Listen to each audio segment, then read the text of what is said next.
Associate here at the Carnegie Endowment for International Peace and the Chair in Southeast Asian Studies, and I'll be moderating today's event.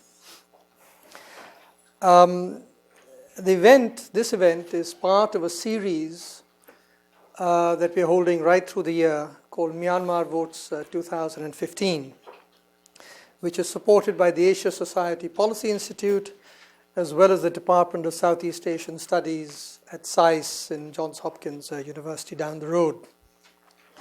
We're also very deeply grateful to the Japan External Trade Organization, or JETRO, for supporting this series. Now, Carnegie has a special website on Myanmar Votes 2015, and I would urge all of you to take a look at it when you have time. It has background papers on the elections, the electoral process, the personalities, the issues, the role of the military, and so on and so forth. And we hope to keep adding to the information on that website as time goes by, so you might want to go back and periodically revisit it. The event today will be live streamed, and as on the website there are video recordings of previous events. This event will also eventually be posted on that website, so in case you want others to take a look at what goes on today, you might want to mention that to them. And I sort of normally post daily updates on what's happening in Southeast Asia, but also in Myanmar on Twitter, so you might want to take a look at that too. The elections are now in Myanmar going to be held on November the 8th. By my count, 1,122 seats will be up for grabs at the center as well as the states and the regions. Around 83 political parties have registered so far, and they are currently in the process of finalizing their candidate lists, which they have to eventually put forth by August the 8th, according to the schedule. The campaigns will begin 60 days before the elections. So I did a quick count, and that means the campaigns will begin on September the 9th. And it'll be a very interesting and important date. Now, there are many moving parts in this election that bear close scrutiny, not least of which, of course, is going to be the electoral process itself. Lots of people will be keeping a close eye on how the elections are conducted, but there are many other moving parts, and today we hope to examine some aspects related to the ethnic, communal, and human rights issues, which are going to be critical in the run-up to the elections, because any of these issues could actually pose a challenge to the elections themselves. And to examine these issues, we have an outstanding panel. Today we have Christina Fink, who's a professor of practice in international affairs at George Washington University, Susan Hayward from the U.S. Institute of Peace, and Kelly Curry from the Project 2049 Institute. And you have your bios in the paper that was distributed to you, or if you haven't got one, there's one outside waiting for you outside. So without further ado, we'll begin with the panel. I've asked all of them to speak initially for a few minutes, give us their initial thoughts. Then we'll have a conversation amongst ourselves, and finally I'll open it up to the audience for a Q&A. And we hope to close certainly latest by 12:30, but we might close earlier than that. So let me hand it over first to Christina. Thank you, Vikram. And thank you to the Carnegie Endowment for International Peace for hosting this event. It's an honor to be here. I wanted to focus on the ethnic political parties, and then we'll go on from there. And I wanted to start by giving you a little bit of background about the parties, and then talk about their role and relationship with other political parties, and then a little bit about their potential role in selecting the next president, and then end with their relationship with the ethnic armed groups and their role in the peace process to date. So to set this up, there are a number of ethnic political parties who ran in the 1990 election but did not run in the 2010 election. So they form one grouping. Together with the NLD, they boycotted the 2010 election, but most of them are planning on running in the 2015 election. At the same time, you have a group of new ethnic parties that formed in 2010 and did contest the 2010 elections. And those groups are also planning on contesting the 2015 elections. So in many of the ethnic states, you have a situation where you have two or more ethnic parties representing the same ethnic group who will be competing against each other. many of the political activists in those ethnic states have urged their parties to form an alliance or to unify into one party so that those parties would not be competing against each other for votes. And in Rakhine State, that actually happened. So the 1990 party and the 2010 party merged, and now there's a Rakhine National Party that will be the only large Rakhine ethnic party that will be running in that state. But in the other states, the ethnic parties were not able to make that kind of agreement. In some cases, they have made an agreement that some of the parties will not run in the same constituencies. So if one party is running in ABC constituency, the second party won't run in those constituencies, they'll run in DEF constituencies. But in other cases, they will be competing in the same constituencies, and there will be other parties, the NLD and the USDP, who will also be competing in those constituencies. So they run the risk of having their votes split and possibly the larger parties winning the vote. The 1990 parties are more closely affiliated with the NLD. They boycotted the 2010 elections together with the NLD, and they had an alliance that started from before the 1990 election and has continued until today. And many people seem to see those parties as maybe more sincere, more truthful, more deserving of votes than the parties that ran in the 2010 election, which in some cases are seen by people as being too closely allied with the USDP and the old regime. So there's been some movement of support from the 2010 parties to the 1990 parties that will be also running in this election. But regardless of that, all of these parties are fighting for the same things that the ethnic armed groups are fighting for, which is to see a genuine federal system of government instituted in Myanmar. And so that means both greater political autonomy for the ethnic states, as well as more power over the resources in those ethnic states, and language and cultural rights. I want to go on to the relationship between the parties, the ethnic parties, the NLD, and the USDP. So as I said, the 1990 ethnic parties have been close to the NLD, but not in the parliament currently. So now you have a situation where the NLD is in the parliament with the ethnic parties that were elected in the 2010 election. And although they have, interacted in the parliament, the relationship has not been very close. From the NLD perspective, these parties are more associated with the USDP and took advantage of the situation to run in the 2010 election when other parties were boycotting in order to signal their unhappiness with the 2008 Constitution and the way that the election was being run. But those parties often don't see themselves as particularly close to the USDP. For them, they felt that this was an opportunity to get into parliament and perhaps be able to have a say over ethnic affairs at the national level. So for them, they often see themselves as kind of caught between these two big parties, the NLD and the USDP, and not really sure whether either of those parties is going to really fight for their interests in the coming years. I want to go on to the role of the ethnic parties in potentially selecting the next president. So the selection for the president is a complicated process. The president is not directly elected by the citizens of Myanmar, but by the members of parliament. And so what happens is that after the parliament is elected, the elected representatives in the lower house choose one candidate, the elected representatives in the upper house choose one candidate, and the military representatives from both houses combined choose one candidate. And then those three candidates will become president and vice president one and vice president two. The parliament as a whole will meet together and vote, and whoever receives the most votes will become the president, and then the next two will be the vice presidents. There are two conditions for the president. One is that the president must have familiarity with military affairs. And the second is that the president does not have to be an elected legislator.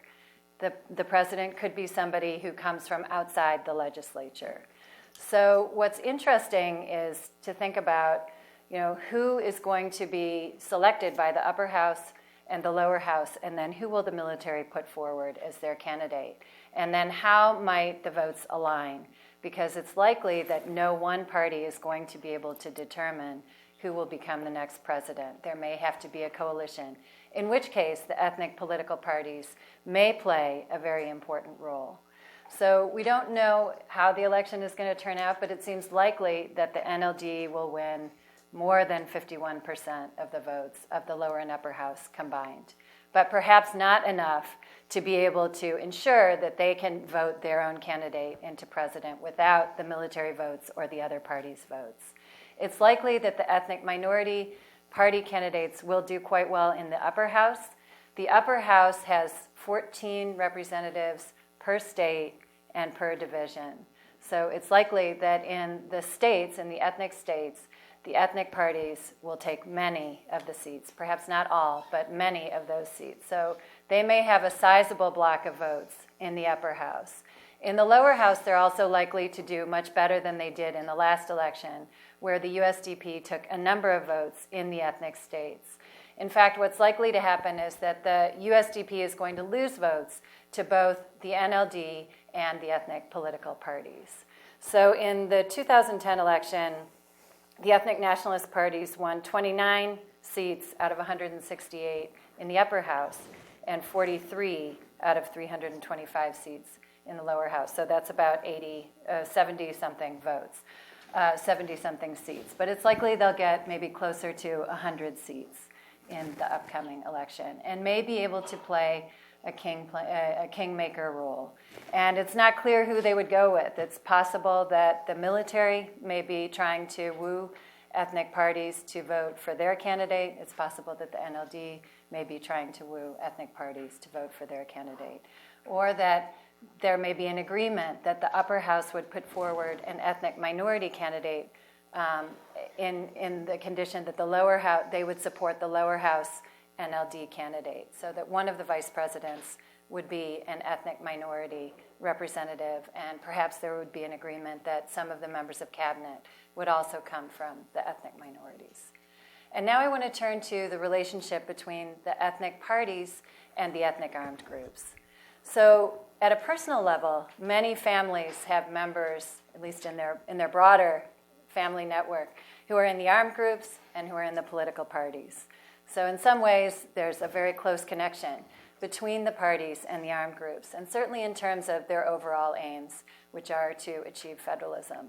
But there are a couple of laws that have really prevented closer contact between the ethnic political parties and the armed groups. One is the Unlawful Associations Law, which makes it a crime to have any kind of communication or dealings or provide any kind of support to the armed groups. And also the Political Parties Registration Law says that political parties who have contacts with unlawful associations will be deregistered. So in fact, during the Thein Sein administration, there's been a relaxation of this policy, and there has been quite a bit of contact.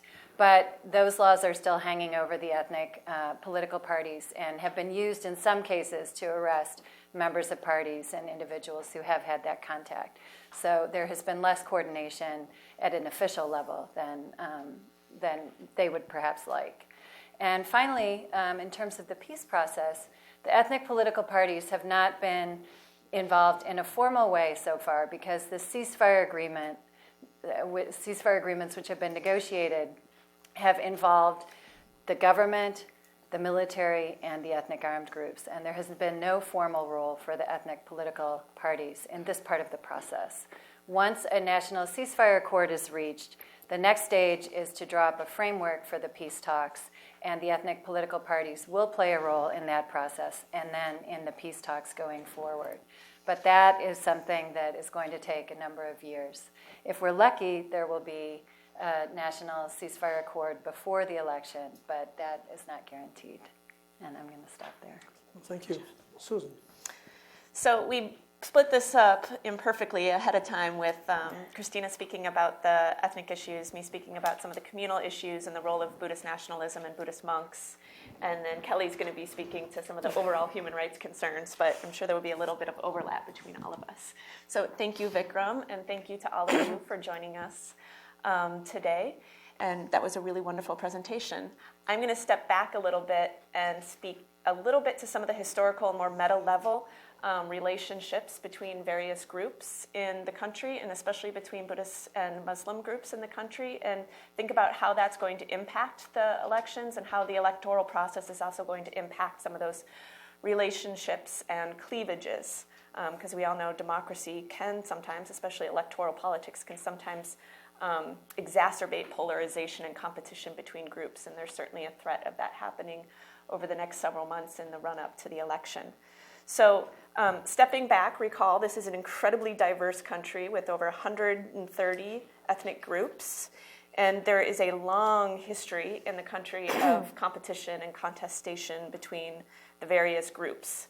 And this has been festered and exacerbated at times, or even made more complex, by the influence of foreign elements that have come in, whether it's been colonizing forces, whether it's been migrants and traders who've come in more recent decades. It's been some of the Chinese immigrants who have come in during the British colonial period. It was some of the Indian administrators who came in from the British colonial process.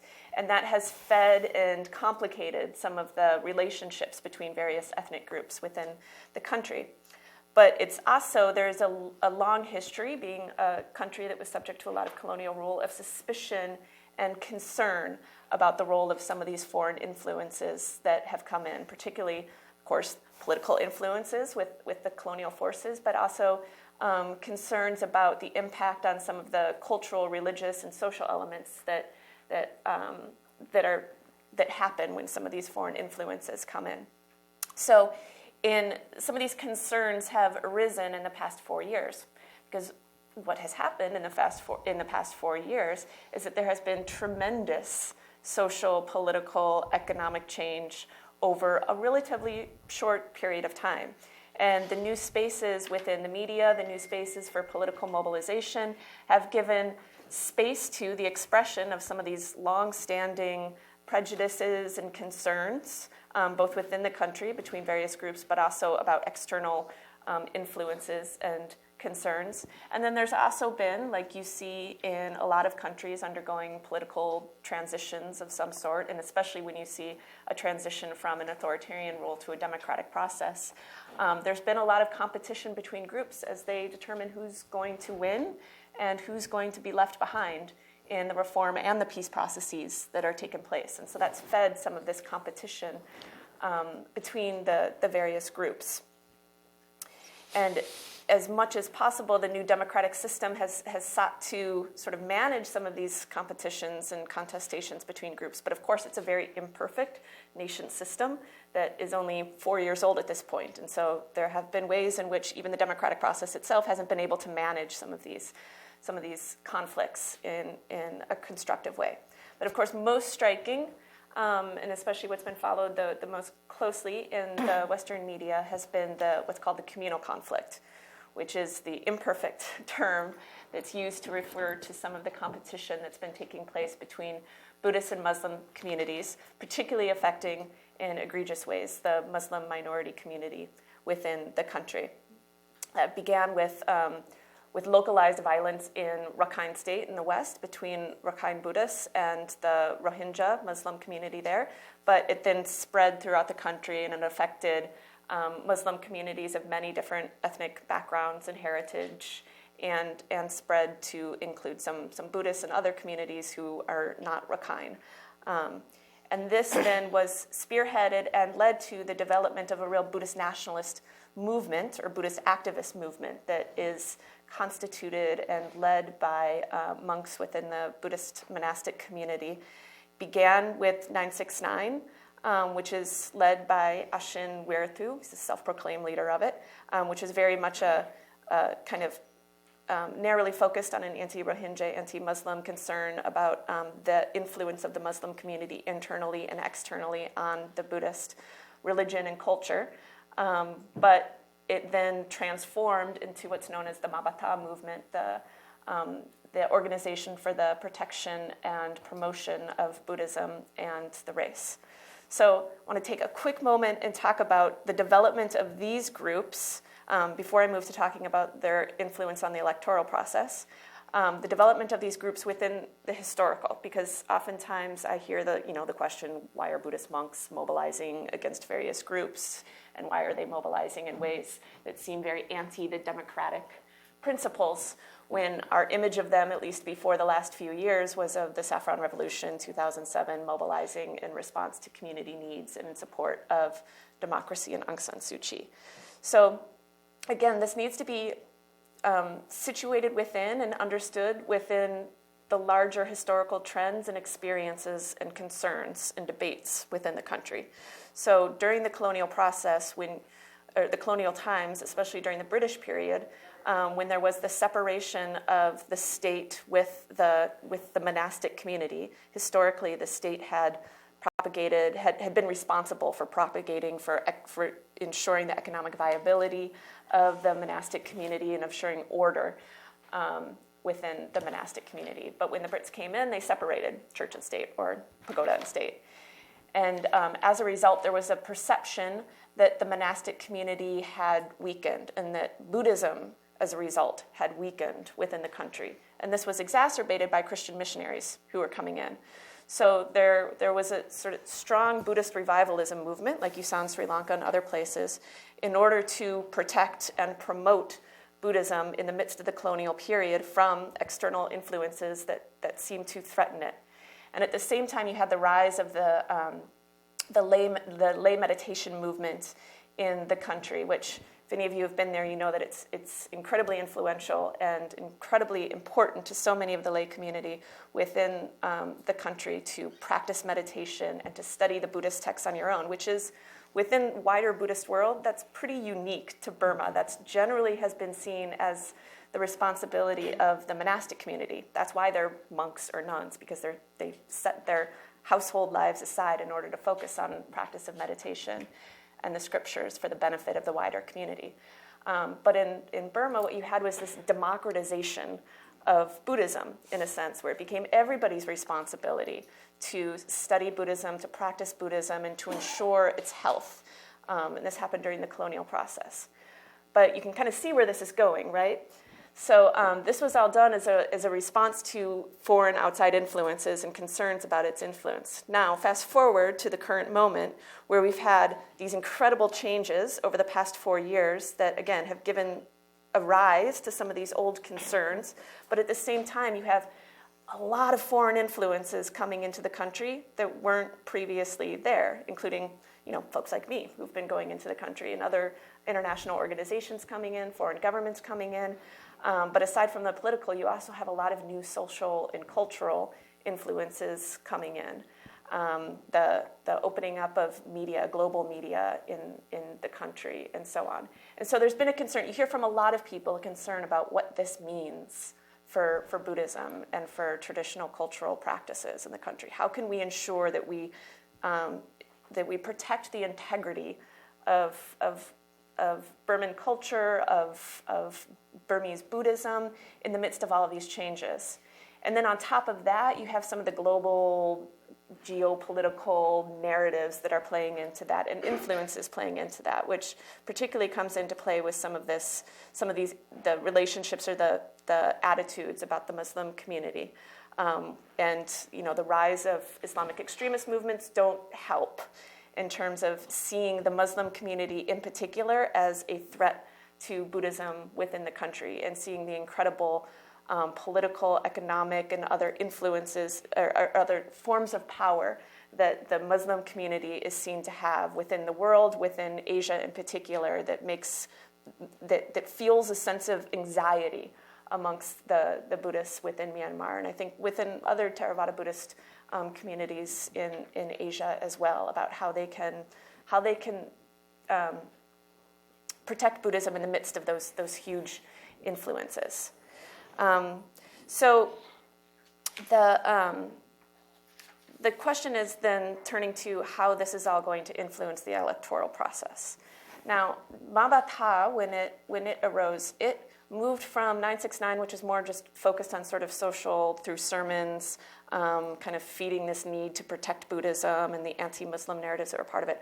Mabata, as it evolved, it was much more of a political activist organization that has really, in some ways, I've said to others, they're doing democracy better than anybody else in the country in some ways, because they've really figured out how to mobilize the community, how to craft legislation and lobby for it in the parliament, how to put pressure on parliamentarians to be able to vote for the particular laws that they're putting forward. The most well-known are the 4 race and religion laws in particular, which, taken as a package, are seen to target the Muslim minority community. They restrict interfaith marriage between Buddhist women and Muslim or non-Buddhist men.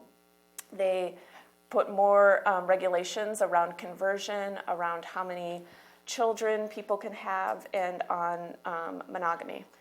And they put forward these bills, and then they lobbied and got a lot of signatures, over 2 million signatures from around the country for people supporting it. And then they've been able to put a lot of pressure on various parliamentarians to pass these laws. So one of them has been passed already, what's called the Population Health Care Bill, which is the restriction on the number of children that women can have. And then the one being debated right now in the lower and the upper house has been the interfaith marriage law. There's been a lot of concerns in the international community about the human rights concerns about these bills, especially as it relates to women's rights and religious freedom. But there's, for the most part, within the country, there's some widespread sympathy for the bills that builds on this whole idea that we need to take special measures in order to protect the religion and protect the culture in the midst of this time. So in terms of how this plays into the electoral process, or the electoral campaign process, there's a lot of pressure on all of the candidates, particularly for the Burman majority, in order to show that they're good Buddhists. This is not particular to the current moment. We saw this in the past, in the early independence period as well. But to voice opposition to these laws in particular, to voice support for the Rohingya or for the Muslim community at large in the country, is to be seen as somehow not taking seriously the threats against Buddhism and the foreign influences, and to be seen as suspect in terms of moving forward, the degree to which you'll take seriously the concerns of protecting Buddhism in the midst of the changes that are taking place. And this helps to explain, I hope, some of the concerns that have been raised about particularly Aung San Suu Kyi and her unwillingness to speak prophetically or directly about these concerns, which have been concerning to a lot of people and I think disappointing to a lot of people. But I hope it makes a little bit more sense when you think about the electoral pressures that some of the politicians are feeling as they try to create these coalitions, and recognizing the influence that Mabata and some of these Buddhist nationalist groups have on public attitudes, but on the legislative process right now in Parliament as it is. So I can speak more about some of that, but I'll stop. Well, thank you, Susan. Kelly. Okay, it's nice to be batting cleanup on this panel. Good to kind of fill in and pick and choose the things that I talk about, so that's great. And it's a real honor to be with my fellow panelists and to congratulate Vikram on his all-female panel. Yay. I assure you that wasn't the criteria. Well, it's nice to see anyway. So I'll kind of start out off of human rights and then just kind of pivot to a few other issues. I'm going to focus on the human rights issues around the election, since that's kind of the focus of our discussion today.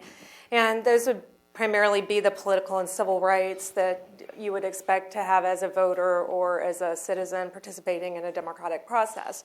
And some of the biggest problems are going to be around who gets to run and who gets to vote. And these are being the fundamental issues in a democratic election. These are pretty serious problems.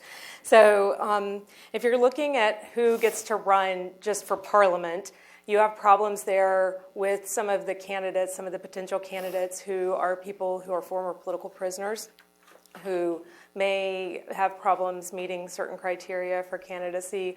Also, returnees who have spent time out of the country and are coming back. This includes not just Burman political activists, but also a fair number of ethnic political activists who, because of conflict or other reasons, were forced to leave their homeland and are now trying to go back and participate in politics, but there are certain restrictions on how long you have to be in residence prior to running for office that are causing problems for candidates.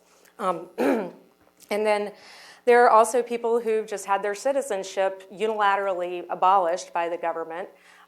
This includes, like I said, returnees. It also includes the Rohingya and people who in ethnic nationalities areas, again, especially if they were involved in any kind of armed conflict or any kind of activity opposing the state.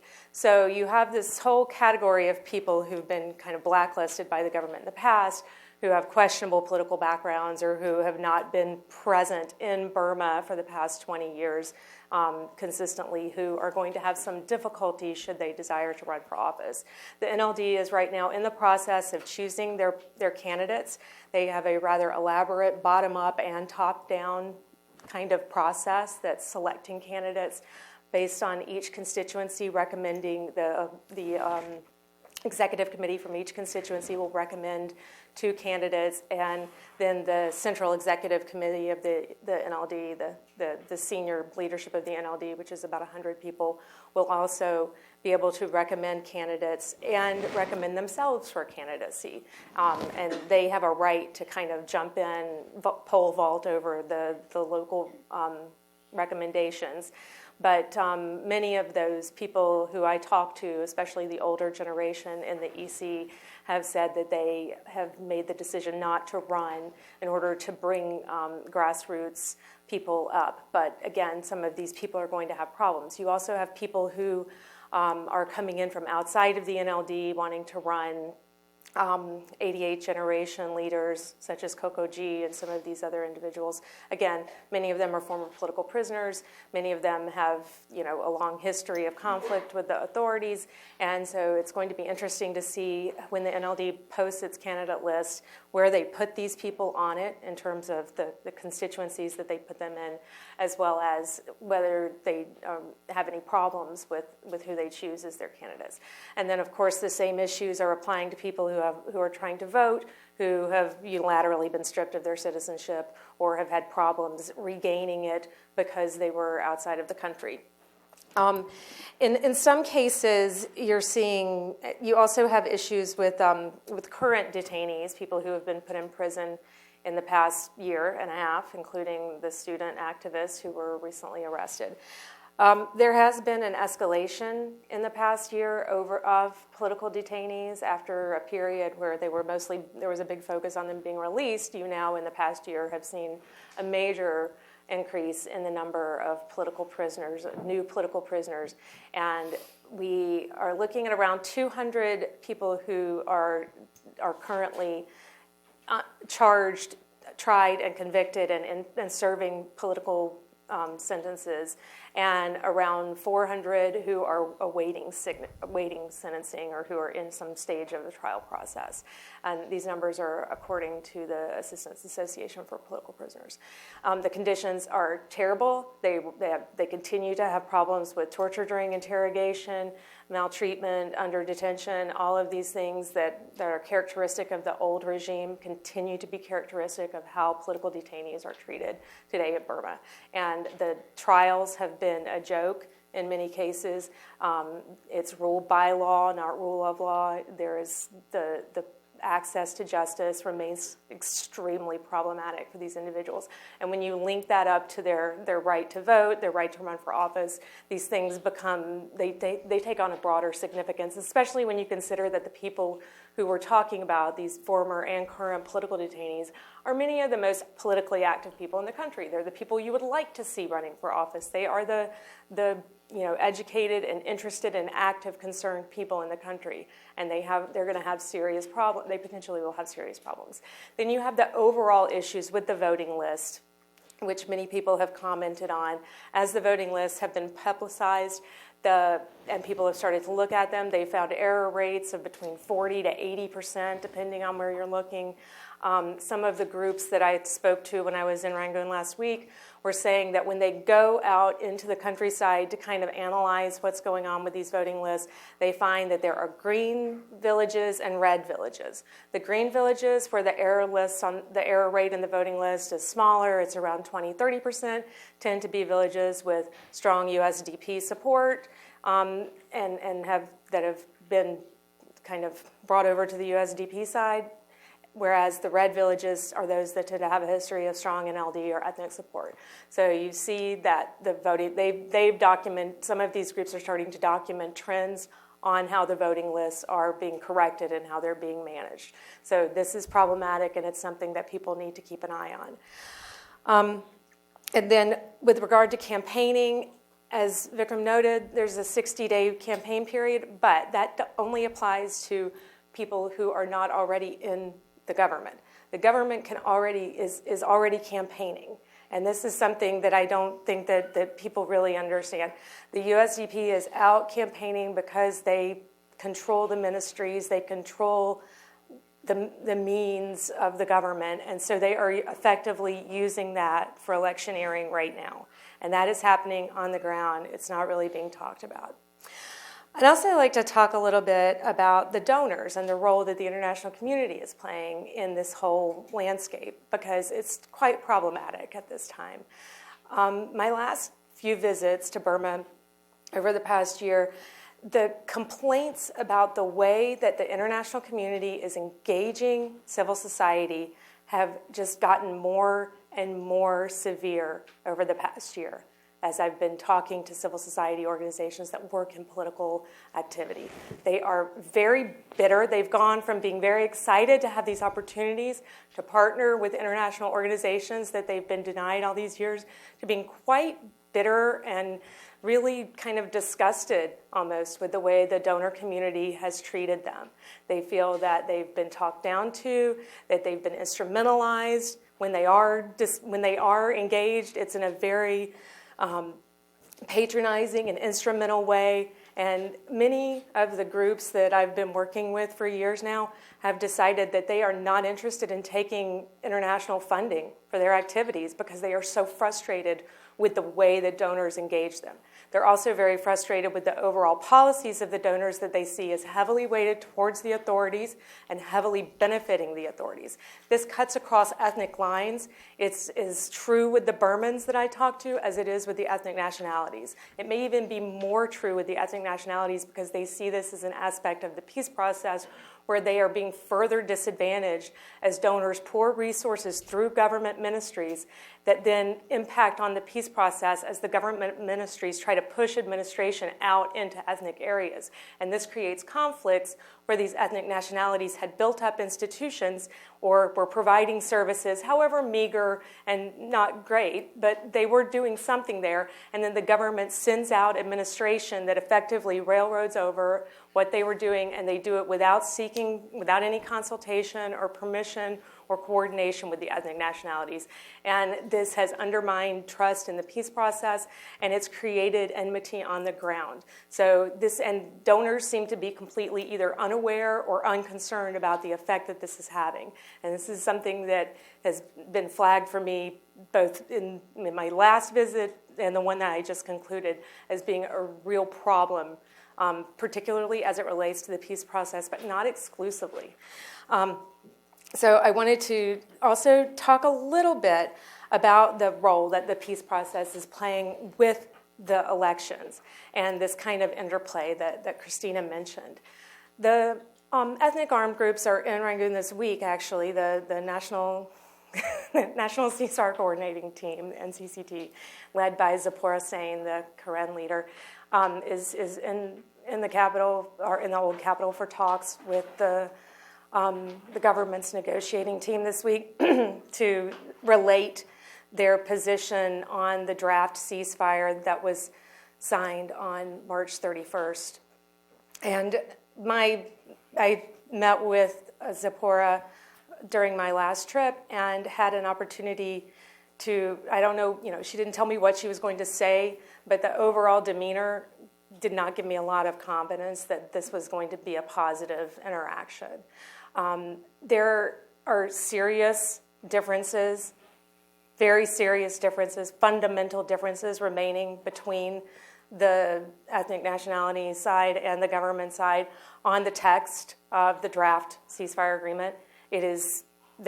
Some of them they feel that could be managed with language, but some of them are not, and the main one being who signs it. And this is one of these things that they feel cannot be finessed. And so this is where you have the immovable object and the irresistible force. I don't know what's going to happen here, but as I said, it wasn't a very positive vibe that I received. There's also an issue around who's monitoring the implementation of the ceasefire. And again, this one, it's going to be hard to finesse. The government has proposed that the United Nations, ASEAN, and China be the 3 observers to the ceasefire. You can obviously see the problem with this for the ethnic nationalities. They've proposed 6 countries, the United States, the UK, Japan, India, Thailand, and the UK. What did I say? EU. No, I can't remember. There's Norway. Sorry, it's hard to remember all 6 of them. Norway. So they've proposed these 6 countries. The government has flatly refused those and has told the ethnic nationalities in no uncertain terms that some of these, the reason they are refusing them is flatly because the Chinese have objected to them. So we have a real problem here about even issues of who's going to observe the ceasefire. We also have issues about, where this is going. One of the biggest issues, and again, this relates to the conflict on the ground, is this issue of DDR versus SSR. And one of the biggest, this is a good example of how the language and the donors and kind of the peace industry, sorry, Susan, gets in the way of these processes. You had the government side come in proposing DDR, demobilization, disarmament, and reintegration too early in the process and making the ethnic nationalities very uncomfortable. The donors jumped in behind the government on this DDR issue and started pushing it, made the ethnics even more resistant and more uncomfortable. And this whole time, this past 3-4 years, we should have really been talking about security sector reform in a meaningful way with the authorities and really kind of having this big structural discussion that I don't think really took place in all the euphoria of the past 4 years. And now the ethnics are saying, we need to be focused on security sector reform. And so now security sector reform versus DDR has become this dynamic in the peace process. And it's now become an area of kind of conflicting goals. So this is one of these examples where everybody's good intentions tend to get in the way because they don't really understand the underlying dynamic of what's going on in these processes.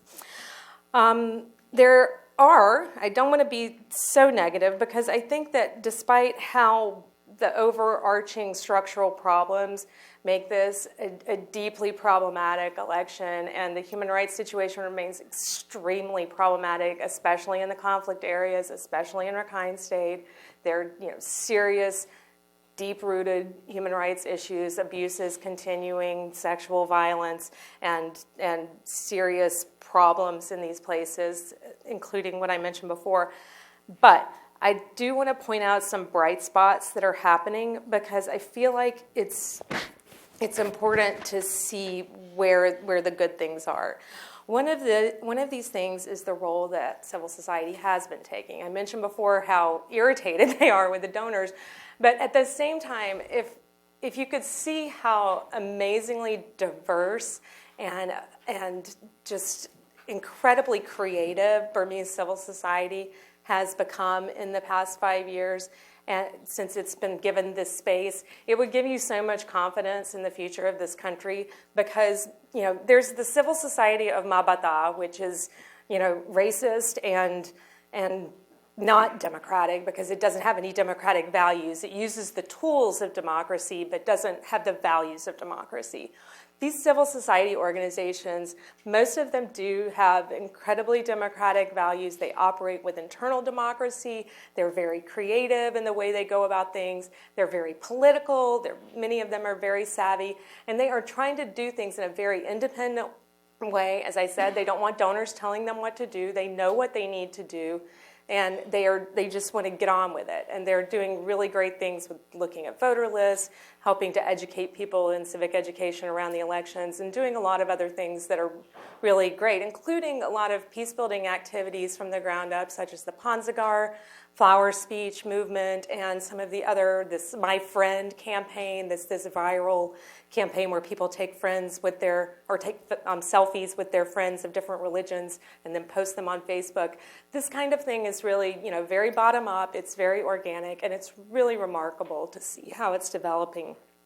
The other thing that I've seen that's been really kind of nice has been how there's a lot to criticize with the way the NLD has been running for the past couple years, but this past effort to develop candidates from the bottom up and get recommendations from the bottom up is a really interesting mechanism that they're creating.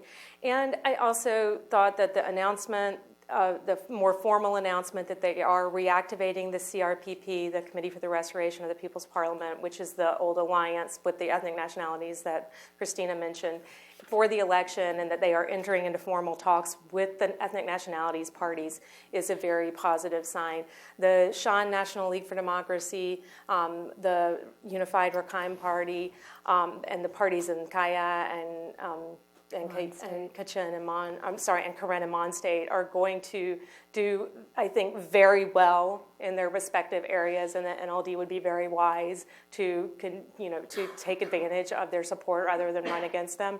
And it remains to be seen how this is going to work out in practice, but I think that this move is a good one. And I think that beyond that, I do have a lot of concerns about these recent statements that the military has made about that we won't back off of basically been online recently saying there won't be any reduction in the military's role until we've secured, national peace and this kind of stuff, which kind of bootstraps these processes. And when the ethnic nationalities, when you talk to them, they don't trust anybody, but they still continue to trust the democratic movement more than they trust the military at this point. At least that's my read on it. Christina may have a different assessment based on her discussions with them, but the sense that I got from them is that they still are hoping that things will get better for them after the election, but their biggest fear continues to be with the military and how the military will respond to any threat or effort to diminish its authority, and then how that reflects back on them. Because these things are always interconnected. You cannot disaggregate the elections from the peace process in any meaningful way because they all end up back at the military. So with that slightly depressing ending, I'm going to hand it back to Vikram. Well, thank you very much. So we've had a tremendous and quite an in-depth view from all these three dimensions: the ethnic issue, the communal issue, and the broader human rights questions. But I sense a slight difference, and I'm going to try and exploit it between your position, Christina, and I think what Kelly's just enunciated. But actually the question is initially to Kelly. To what extent in your discussions with the NCCT have you got any impression that the impending elections do impose some kind of a deadline, some kind of pressure to reach a ceasefire agreement? Or is that not a factor in their concerns, in their discussions? They were very careful not to give that impression. And I don't know if that's because it's the truth or if it's just because they don't want to give that impression. I think that there are a lot of things putting pressure on the ethnics right now, and including their own internal dynamic, which is not an easy one. They recently reshuffled their whole negotiating team to put Zipporah Hussain back in charge, basically. And I think that their pressures are more internal than anything else, but I think that because the election has taken over the political discourse in Burma for all intents and purposes right now, it has an impact on what they're doing. And they do know that, and they are being told by the government negotiating team that you should take this deal because you may not get a better deal after the election. That's the message that they're getting from the negotiating team. And because the contacts between the NCCT and the NLD are quite limited by necessity, it's just a functional situation the way it is. It's harder for them to know for sure. Their sense seems to be that they would be, that they'll get as good, if not better, deal from an NLD-led government, but nobody knows that that's something that can happen, or that after the elections the military may just further retrench. Because the situation is so unstable, the sense that I get is that they're trying to go back and figure out, okay, what are our core interests here? What are we really trying to accomplish in this process? And there was a sense before around the March 31st signing that they were pressured into that quite heavily. And there was some buyer's remorse around that, I think. And there were some cultural pressures, I will say, that led certain people to feel that they should make this agreement that other people within the ethnic negotiating team don't feel those same cultural pressures to accommodate the government's positions or to sign this agreement in order to make an agreement that Thein Sein can put out there. That's not a unanimous feeling among the groups. So it's yes, no. It's hard to say. Christina, what is your sense of this issue? And can I add another question to it as well?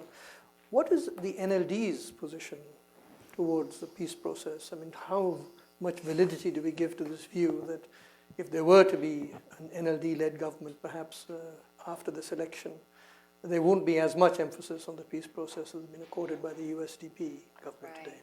Well, first, I think it's important to separate out the government into really two actors. You have the government's peacemaking team and you have the military, and they do not always have the same view about the peace process. And so really, in some ways, the government's peacemaking team can be seen almost as a kind of mediator between the ethnic armed groups and the military, with the military taking a much more hardline position and the government peace team understanding, accepting some of the conditions that the ethnic armed groups have put forward, but then telling them, well, we see what you're saying, but the military is never going to accept this, and we can't really persuade them.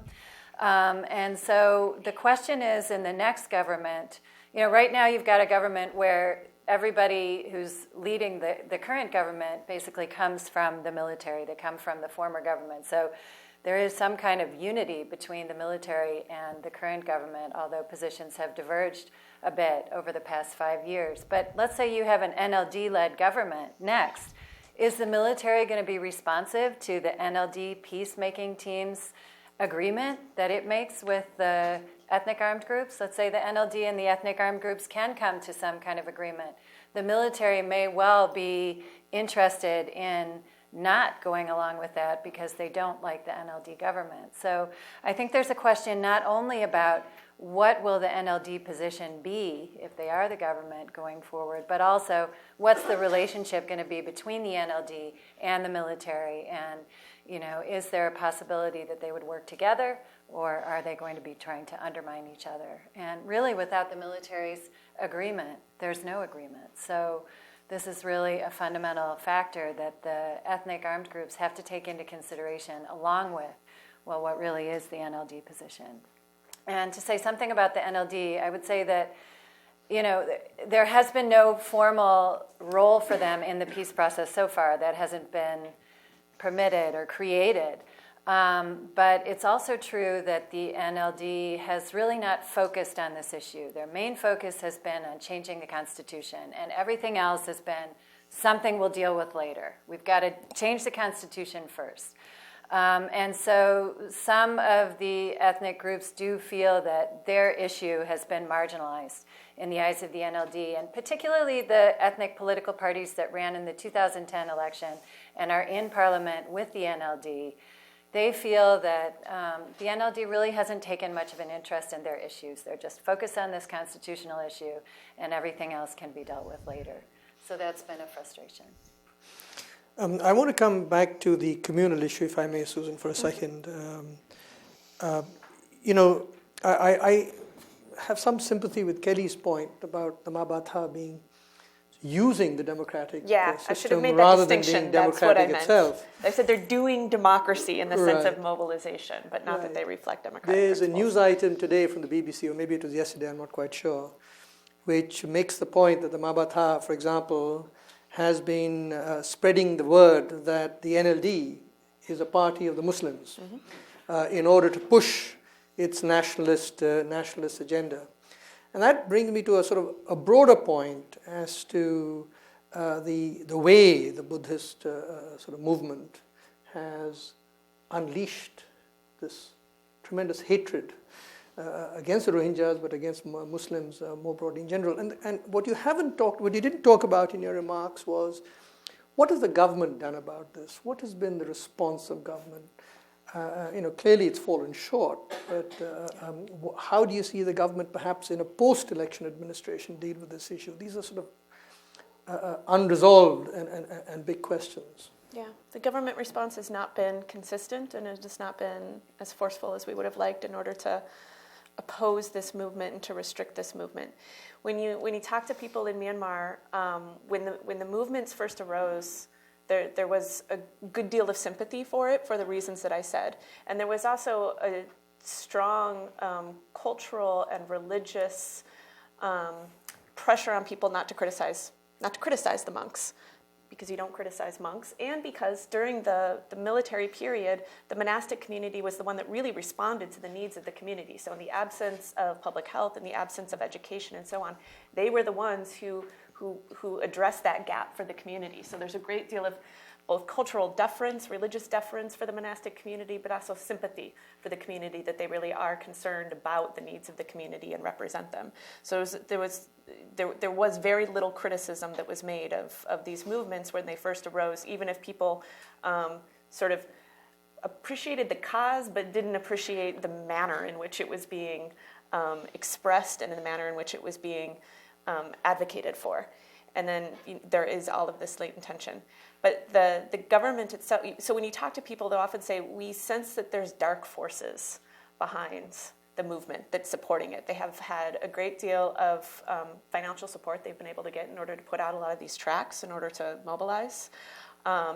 People have their theories. There's a lot of conspiracy theories and rumors in Myanmar, but people have their theories about different economic elite and military elite, some of the spoilers to the reform process and the peace process at large, who are losing out because of these changes that are happening, that they're somehow behind and egging on and funneling some of these movements because they see them playing into this sort of polarization within the country, and destabilization within the country in ways that will benefit them economically, militarily, and so on.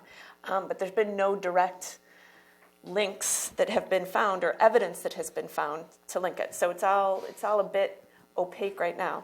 But the government has. The president has at times said statements that have tried to promote tolerance and that have been sort of soft criticisms of the movements without anything forceful and without anything being done to hold accountable some of the speeches that are being made and some of the actions that have been taken by the movement. So it's problematic. What you also find interesting, though, is, of course, nothing is monolithic. So the government's not monolithic. You have these different elements that are sometimes in competition with each other within the government. But the same thing goes with the monastic community. And so even within the wider monastic community, of course, there's monks that have been doing incredible things in terms of protecting Muslim communities, bringing Muslim communities into their monasteries when the violence has taken place, that have spoken out in opposition to Mabata. They're limited in what they can do, too, because they'll say, Mabata is incredibly powerful. It has these forces behind us. If we push too much, then we risk backlash that can discredit our legitimacy. And that can even put us at larger risk. So they feel very restricted. But then you also have sorry, I lost my train of thought. The second point I was going to make. Well, while you're thinking about that, let me ask you another question, because this is something that has been puzzling me. And I want to focus particularly on the Rohingya and the fact, this whole issue about Rohingya and citizenship and so forth, right? So there are two questions here. First is, this is not it is a discrimination issue, not a citizenship issue. For example, there have been some Rohingya, or call themselves Bengalis, who have actually acquired citizenship, but still complain of discrimination. So notwithstanding the fact that they supposedly have rights, they still are not given those rights by other communities. And I want to specifically ask you about this column by Mariana Rosenblatt. I pointed this out to you before this discussion. It appeared in The Diplomat. And I want to quote what she says. She says, the Myanmar government is not denying Rohingya citizenship. It is denying them citizenship as Rohingya. Yeah. Do you subscribe to that view? Do you think that's a correct description of government policy? Yes, but I want to complicate it a little bit, and I want to finish the thought that I had lost before. Sorry. Okay. Which is that the complexity of the situation. Sometimes I get lost in it too. One, that it's difficult because of the electoral politics and the public sentiment, it's difficult for the government to speak in too much opposition to it, just like it is for Aung San Suu Kyi, because that can have a backlash politically. But you also see within Mabata now, there's been a lot of disagreements that have been surfacing.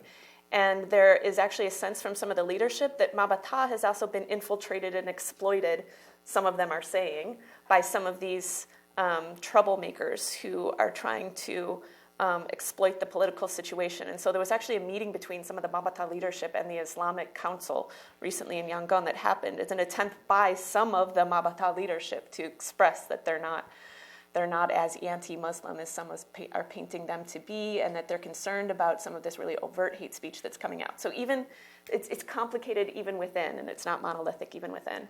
Okay, now on the issue of Rohingya and their citizenship.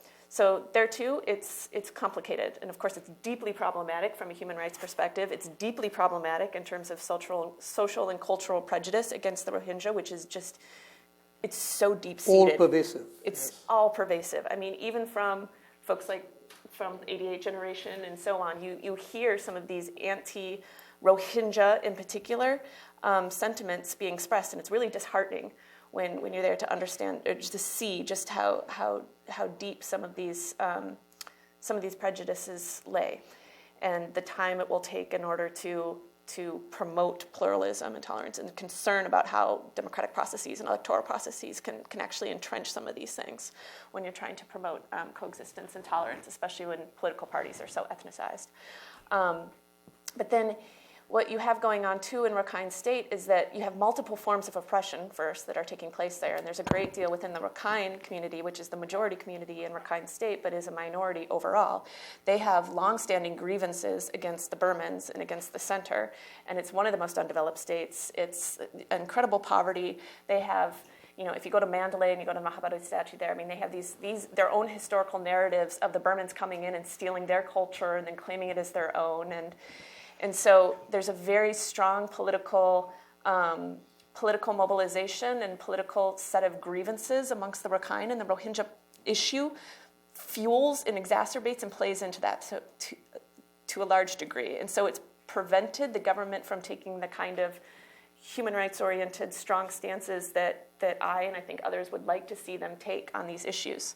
So for example, with the issues of the white cards and the green cards and the various forms, the various terms that are being used to refer to them or not, they can't register as Rohingya if they register as Bengali, which is what the government is permitting them to register as now in order to be able to vote, which is their way of saying we don't recognize Rohingya and kind of failing to claim them as an indigenous ethnic group within Myanmar. Then they have rights. So they can get the right to vote if they register as Bengali, but not if they register as Rohingya. But it's not full citizenship. Yeah. It's a second-class citizenship. They become naturalized citizens which means and there is a huge gap between what it means to be a naturalized citizen and what it means to be a native-born citizen in Burma and to have full Burmese citizenship. You cannot run for office, for instance. I mean, there's a whole range of things. And it doesn't also stop the local ordinances that have been put in place against them, which would continue regardless of what, if they were registered as Bengali or registered as Rohingya, they would continue to face this very specific persecution. And I have to argue with you a little bit, Susan, because the government hasn't just been kind of passively sitting there, oh, we can't do this. They drafted those 4 laws on race and religion, and they put them forward in the parliament, and their party has backed them. This is not a passive government that's just allowing racism and feeling like it can't do anything because it's paralyzed electorally. It is actively courting this view at times. It says one thing to the international community, and it says something very different at home. So I really have to push back on that because I find it a little bit specious to say that they're just, paralyzed by the overwhelming racism in Burmese society. They are doing things that are actively promoting it. I think that they are trying to benefit from Buddhist nationalism as they seek to use that card in order to ensure that they get some of the votes that they would not otherwise get, and that's what I said. So I think we're in agreement about that. Well, I just felt like you were giving them a little too much credit there. I'm sorry. All right, let's. Definitely not trying to do that. I want to stop this conversation because you've been very patient. I want to open up the floor for questions from you. Remember that this is being streamed, so you wait till the microphone gets to you, give us your name and your institutional affiliation. And then, since there are so many hands up, I would appreciate it if you ask a relatively short question, because that'll help. So let's have John Brandon at the back, and we'll have this gentleman up in the front. But let's first have you at the back, John. Thank you, Vikram, and thank you to all the panelists. I was going to ask 2 questions, but in light of the Your time, institutional I will ask affiliation, one. John. I'll ask one. Your institutional affiliation. Oh, pardon me. I'm with the Asia Foundation. Kelly, when you were talking about the disappointment that civil society was feeling in Burma, Myanmar, about the donor community being very ham-handed about matters. I've heard the same thing. I went back there about 4 months. Time before that I was there was about 1.5 years, and it was a very different story. My question to you is this. I've seen some statistics which shows of all the money that has been committed to Myanmar from all the various donor countries, only about 25-27% is being spent. And so how much of that, if you could provide a sense of weight, maybe, how much of that is because the civil society doesn't want to take the aid, they feel it's just too difficult? And how much is that, I mean, one thing that was not mentioned was, and which has been talked about for years, is the lack of capacity in civil society and also in government. But if you could address that, I'd appreciate it. Thank you. Okay, do you want to keep your answer short as well, so Sure. we can get more questions in? I haven't done the empirical research, but just kind of my anecdotal impression is that there are definitely problems with the fact that some of the larger and more capable civil society organizations are refusing to take donor funds at this point, including groups like Pongku that does have capacity to spend funds and has shown that capacity to take donor money directly and is not receiving it. Other organizations I know, they're fully capable of receiving funding directly from bilateral donors or even from the UN that have, they've held off on it, or they don't want to take that money through 2 or 3 intermediaries, which is how it's going into Burma right now. And so you actually, what's being spent, it's very hard to tell. There's certainly a lot of expats, a lot of NGO types like myself, in the bars and restaurants that have sprung up like mushrooms in Burma. And, and the nice hotels now are full of people. So some money is getting in there somewhere. And, you do hear reports about large grants to this organization or that organization. And I think that the capacity on the ground is tremendous, but I think that you have a problem that is a global structural problem with how aid is distributed that, is nothing really to do with Burma, but it's playing out in a very ugly way in Burma right now because it is a donor darling, and there was a lot of pledging and a lot of enthusiasm, and everybody kind of rushing into what they saw as this void, this tabula rasa, and thinking they could just take their toolkits and plop it right on the Burmese because they're just clueless people who've never had any exposure to the international community before 2010, which is utter nonsense when you really think about it. But that's how the donor community, almost to a person, reacted when they went in there. It was really disappointing because they should have known better than to behave this way, but they did. And now we're seeing the consequences of it where, yeah, people are having trouble spending money, or when they do spend it, they're spending it badly because they've disaffected so many people around them. So now, as to the government's capacity, most of the problems in Burma are not money problems. This is the other issue. Burma could be a rich country. It could be the richest country in Southeast Asia, and it used to be. They are political problems. The civil society, or the civil service in Burma is enormous. They have so many people relative to what actually is produced by that civil service. They have massive redundancies in their civil service. They have huge problems, but there hasn't been the kind of, there are capacity issues in the government. There are capacity issues in civil society, but the problems aren't money problems. And donors coming in with lots of money, Lex wrote a report about too much too soon. I think they're just too much, period. I mean, most of these problems aren't money problems. And so throwing money at a lot of them is not going to make them better. It has the potential to actually make them worse. Okay, let's continue. Yes, please. Dev Carr, Chief Economist at Global Financial Integrity and formerly of the International Monetary Fund. One of my remarks would be just a comment, and the second one would be actually a question. I'll start with the question first. I didn't hear any of the panelists talk about corruption. The corruption issue in Myanmar, it is a huge problem. It's one of the most corrupt countries in the world. We recently finished a report on Myanmar. It's going to be published in about a couple of weeks. That quantified the corruption problem and also captured the interaction of corruption with the underground economy and smuggling and all of that. And so much so that we look upon the corruption, illicit flows, as a human rights problem because it takes away funding from such things as primary education, for example. Myanmar has one of the lowest primary education expenditure in the world. Okay, so that has to have an impact. So I think that is. I'm sure that you will in your future work would sort of make an endeavor to sort of bring in this corruption issue in your work. The second is a comment. Basically, I was born in Myanmar, and our family had to leave Myanmar in 1960 when the junta was coming into power.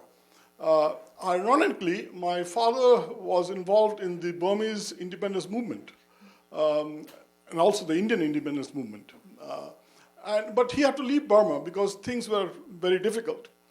As I see the problem, there was no Burma before 1946, as you know. It was all one country. India, it was all one country. And the problems that we see today, the ethnic problems, I think rises partly because there was a Burmanization imposed on diversity. You always had the diversity because there were no borders. So Rohingya Muslims came from, say, Bangladesh because there were no borders. There was no Bangladesh also. So after the fact, when the Burmanization started, it only made a bad thing worse. So that's the commentary. Good. Christina, would you like to respond to that? Sure. I'm just going to respond in a very small way relating your question about corruption to the elections.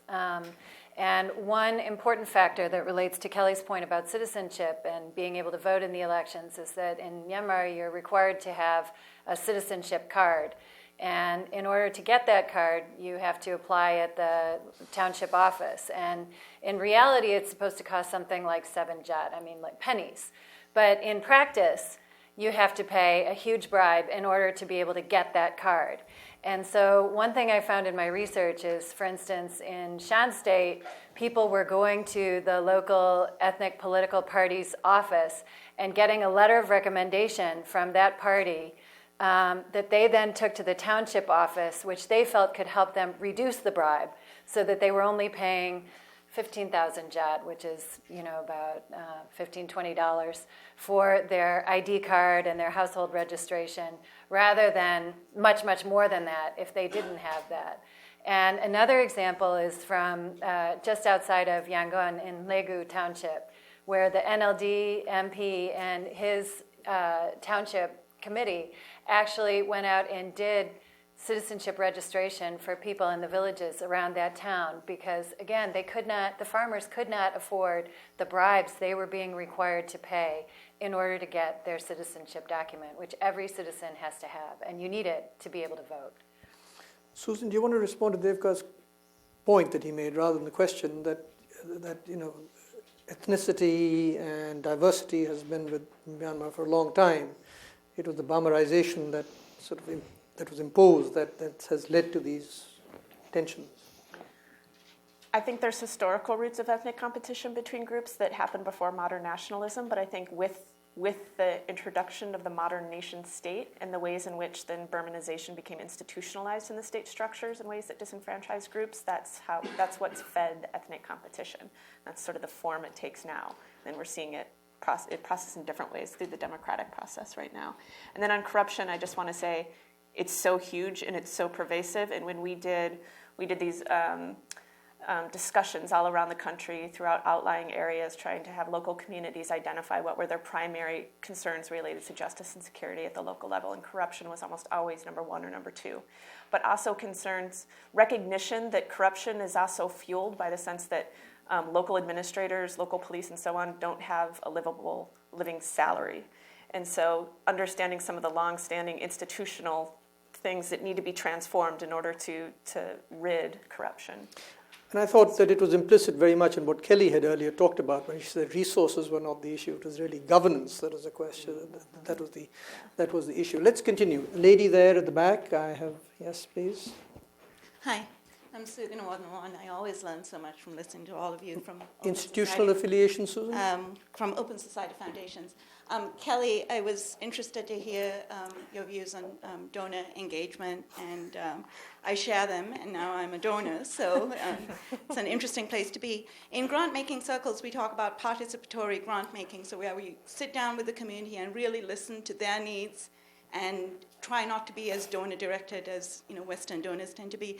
Can you give us some specific pieces of advice that civil society gave you in terms of how donors could do this better? And the second question is, are donors funding like the really hot potato issues, like the Rohingya issue, like the political issues? I know there's a lot of stuff going to sort of service delivery and health and things like that that are important, but what about the political issues? Thank you.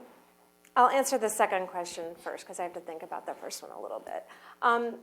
What I heard from again, this is all very anecdotal. I would love to be able to do a deeper dive into this, but it just was so overwhelming on this last visit that it really grabbed me.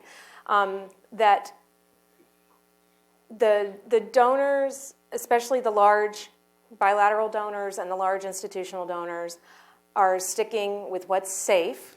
They'll fund gender, but they won't, but it's to do stuff like lobby on the violence against women laws and things like that. They won't fund more politically risky or political work. And I think that you see this in various ways. They'll fund voter education, they'll fund other things. And for me, one of the biggest problems started when the donor community decided we're going to do nonpartisan political assistance around the elections. And the idea that you put the USDP and everybody else on the same level playing field, when that is so manifestly not what is happening in the country, and that you provide everybody with equality of opportunity to take advantage of the same trainings, has turned out to be quite problematic, to the point where the donors, especially including the ones that are supposed to be working on the most political issues of candidate training and party building and these kinds of things end up focused on the number of people who show up at their trainings rather than making sure that the right people are being trained and that they're engaging with the key people in the political parties and in the political scene. So it's a little bit of a problem. With regard to how donors can engage, I mean, it really just comes down to listening and respect. Being willing to support core costs for office running, things like this are just huge. These organizations know that the pass-through organization, the big INGO that is coming to them for money, is getting a huge cut off the top of whatever funding they got from the bilateral donor to run a big office in Rangoon, to pay a bunch of expats whose housing is paid for, whose school for their children is paid for, whose vehicles and driver and cook, all of that stuff is paid for. Hundreds of thousands of dollars per person for each white person who shows up to help the poor brown people. And that's the mentality that I hear from my colleagues on the ground. That's how they see this. They are perceiving it like that. So whatever you can do to not give that impression to people, including maybe not setting up a big office in Rangoon. Maybe that's not where you should put your resources. It's not necessary. These people aren't living under a rock. Most of them are not in a war zone. You don't have to be there all the time to have contact with them. It may make you feel like you're more connected as a donor, but it's not necessarily going to give you a better product at the end. The organizations that I find that are doing the best work on the ground, which includes OSF, I will give you guys credit. They don't have a big office. They have either a small or a non-existent staff in the country, and they're doing great work. Susan? I agree entirely with that in terms of empowering the local communities. One thing that was really heartening to me when I went out there in 2012 is that they saw that the international community was about to descend upon them, and they were already thinking about how can we manage it, and so we don't get loved to death. Yeah. And they pointed to me what happened in Sri Lanka in the post-tsunami period when so much funding came in. And it ended up exploiting a lot of the tensions between And even in post-Nargis, the same thing happened. But they pointed to Nargis and said, we tried as much as we could to direct it in certain ways. And it actually helped that there were sanctions in part because it went directly to them and they not through the government. So they were able to control it better. Okay. But there are questions of capacity in terms of working with the local organizations. So what we've tried to do with our grants is and I think OSF does this too, but to work really, really closely with the local organizations to, at the same time that we're giving them the funding for projects, to develop their capacity to be able to manage that money in the way that's required, quite frankly, because we have congressional funds, for example. So rather than sending it through a Western organization who knows how to talk the talk and do the kind of financial accountability, to actually take the time, and it's hard. It takes a lot more time in order to walk the walk, but it creates sustainability in a way you don't otherwise have. Absolutely. Okay, so we're running a bit out of time, and there are lots of hands up, so I want to take 3 questions this time. We got Michael here, the lady here, and I'll come back to you in a second, the lady here, and we'll have Bill Weiss, so the 3 of you. Michael first. It's coming. Michael Martin, Congressional Research Service. I want to bring the discussion back to the elections, and in particular, a couple aspects. Kelly, you mentioned the voter registration rules, which has been a source of problem. In today's local press, that is the Burma press, a lot of stories about ethnic parties being concerned that the USDP and the UEC are going to work together to once again rig the election come November by various means. Maybe not the means they used last time, which involved stuffing the ballot box, but other methods that are going on. And then, so speaking on behalf of what I understand from the congressional community, their focus is on free and fair. The administration seems to have shifted over to credible, transparent, and inclusive. And Kelly, there is an also aspect of the disenfranchisement of the Rohingya and other groups that's gone on in the run-up to the election. So I was wondering if the panel could comment on how serious are the concerns that the 2015 election is not going to meet either of those thresholds, however you define them. And then the second, what actions can be done between now and then to see that the elections get closer to those levels? Thank you, Michael. Lady here. Hi, my name is Livia David. I'm with the American Jewish Committee. I was just wondering, given what all three of you said about the upcoming elections, what do you think the prospects are for the Muslim community in Burma? What are they now? What will they be after a new government comes into power? Thank you. And Bill. Bill Wise, Johns Hopkins SAIS. We talked about a lot of groups, but very little about the military, other than to simply describe them as the military.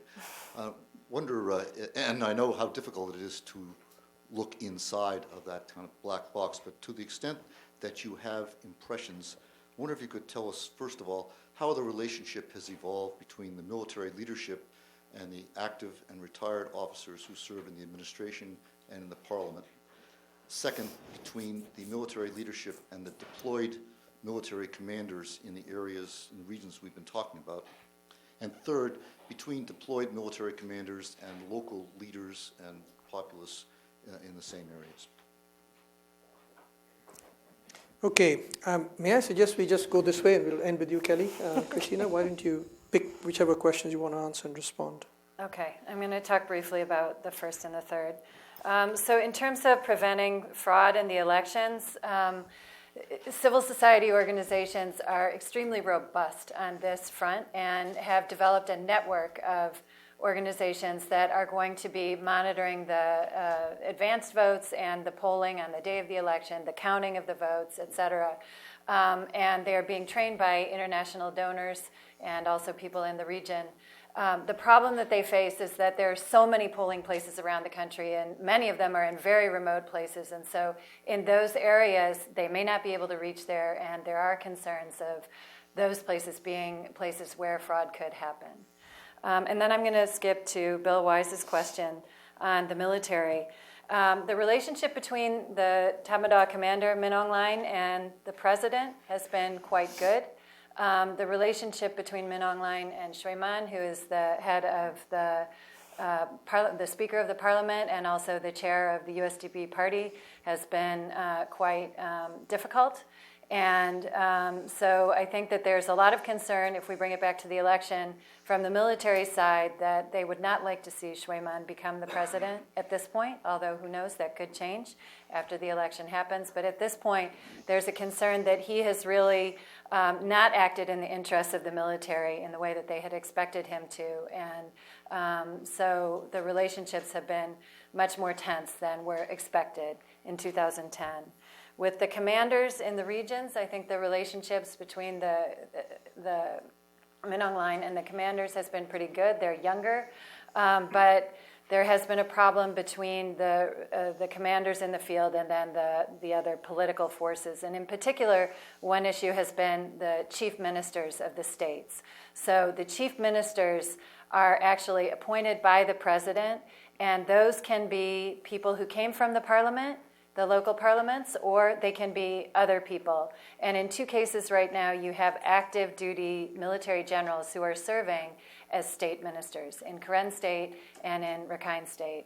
And so there was a motion in Parliament as part of the package of proposed amendments to the Constitution to change this and have that person be elected by the state parliaments. The military was absolutely against that, and it didn't go through. So there's a lot of tension around that decision. Susan, could you perhaps focus on this issue about the prospects of the Muslim community? Would you like to do that? Yeah, I would like to do that, but I would also just like to say one thing about the free and fair elections, because one of the concerns I know looking at this is also where they will postpone the elections or where they will cancel them outright. In the past, they did that in places where the USDP wasn't allowed to campaign. And so they claimed that there wasn't free and fair elections because the USDP wasn't able to campaign there, and so they shut down elections there. So what are going to be the criteria for where they do shut down elections, claiming security concerns or claiming that there hasn't been free access for all political parties, I think is something that they need to clarify soon and be transparent about those processes to ensure that that's not used as an excuse for political purposes.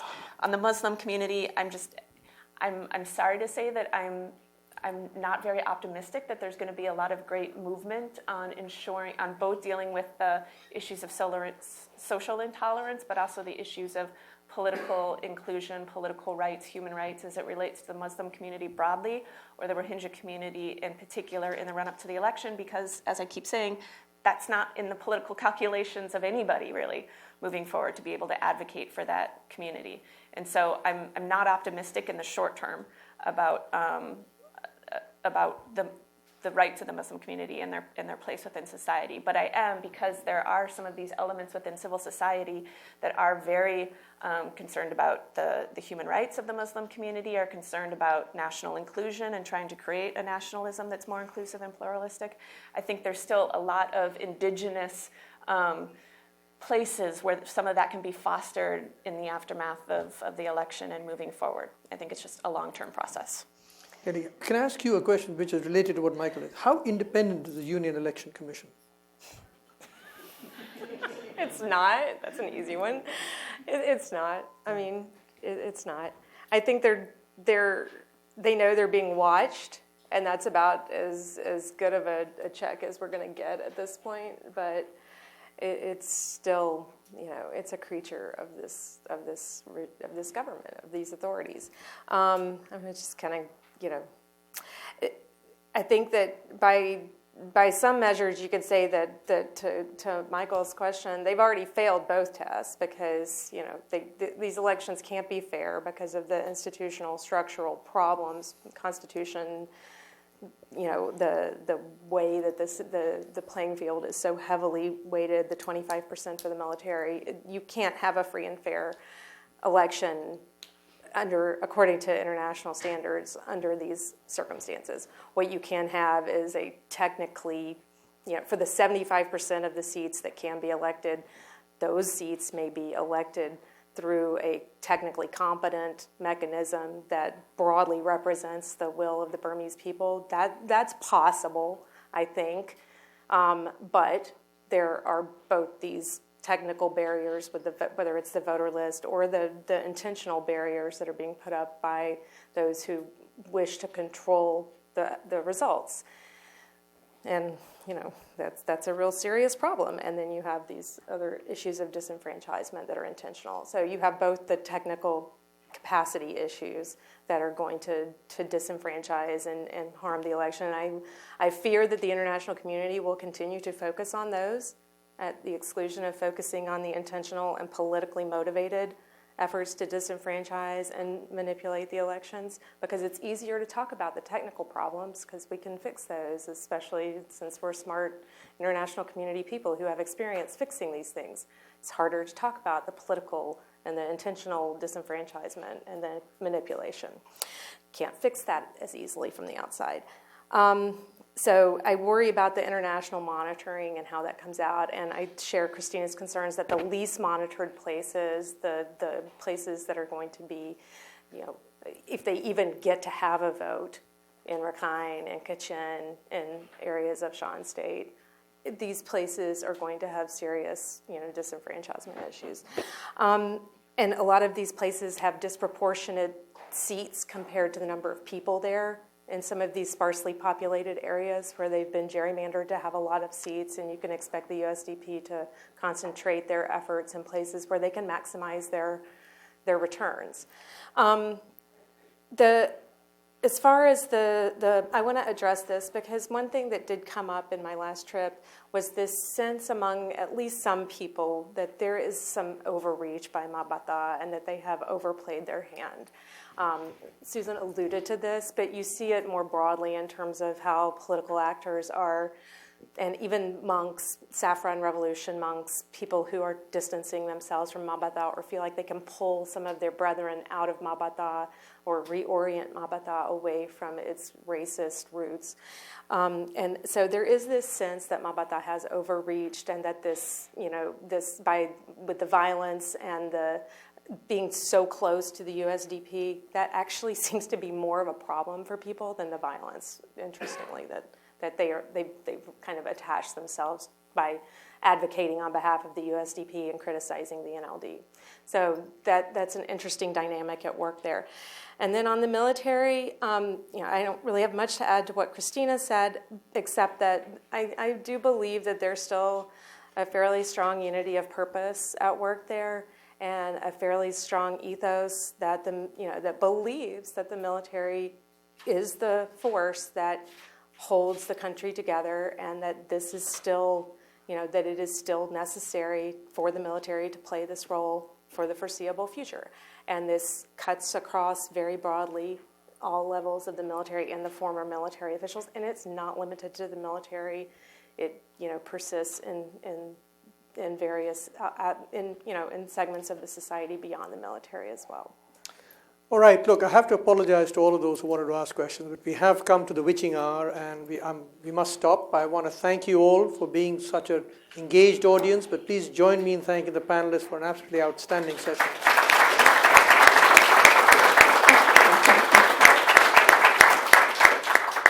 And by all means, feel free to ask them questions now after, on a bilateral basis. Thank you very much. Shoot. Outstanding. I think I forgot to do something. I'm going to end up with a person. I can send you the report on Myanmar. But don't leave before.